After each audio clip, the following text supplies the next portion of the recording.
Bonjour. J'aimerais bien, avant d'entamer la deuxième partie de ce cours, revenir un peu sur la première partie avec une conclusion. Donc, rappelez-vous, la première partie avait deux chapitres, l'organisation et l'administration. Ces deux chapitres-là ne sont en réalité que les deux faces d'une même pièce. Leur présentation séquentielle l'un après l'autre ne se justifie que par des considérations pédagogiques pour bien amener les étudiants à assimiler leur contenu. Aussi, le fil conducteur de cette première partie était l'effet des contextes sur l'organisation de l'entreprise. En effet, la recherche de nouvelles formes d'organisation s'est justifiée au départ par des considérations économiques, la nécessité de la spécialisation, la standardisation, le contrôle, etc. C'était juste pour augmenter la production et la productivité et répondre aux besoins et aux opportunités de l'environnement. Mais par la suite, cette recherche effrénée de la productivité et de la production s'est tout simplement heurtée à des considérations sociales.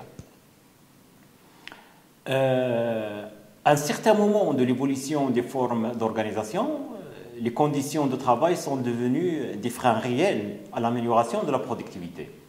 Bien entendu, là aussi, le contexte général a favorisé cette tendance, notamment l'élévation des niveaux culturels de la population, l'élévation générale dans l'échelle des besoins, on a vu ça chez Maslow, après les périodes de guerre et de crise où la majorité cherchait à subvenir à des besoins physiologiques, aussi la pression des organisations, des syndicats, etc., ont poussé les entreprises à adopter de nouvelles formes d'organisation, ou du moins à améliorer celles qui existaient.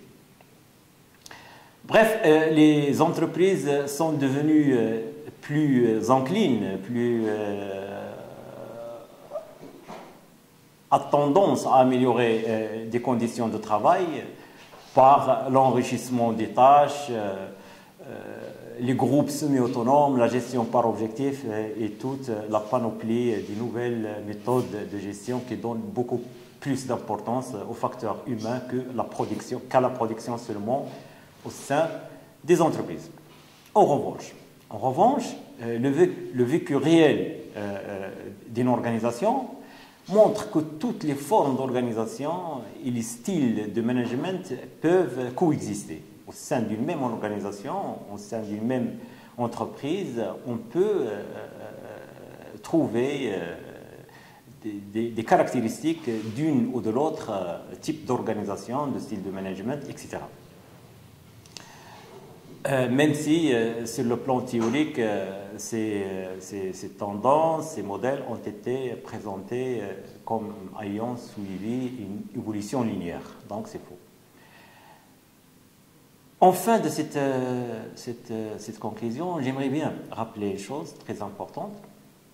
C'est que tout ce qu'on a vu en termes de définition, concept, modèle, théoricien, etc., ce sont là des outils à utiliser pour pouvoir analyser et pour pouvoir qualifier des situations réelles qui sont par essence complexes. La deuxième partie va aussi apporter d'autres éléments pour comprendre ces situations. Donc, la deuxième partie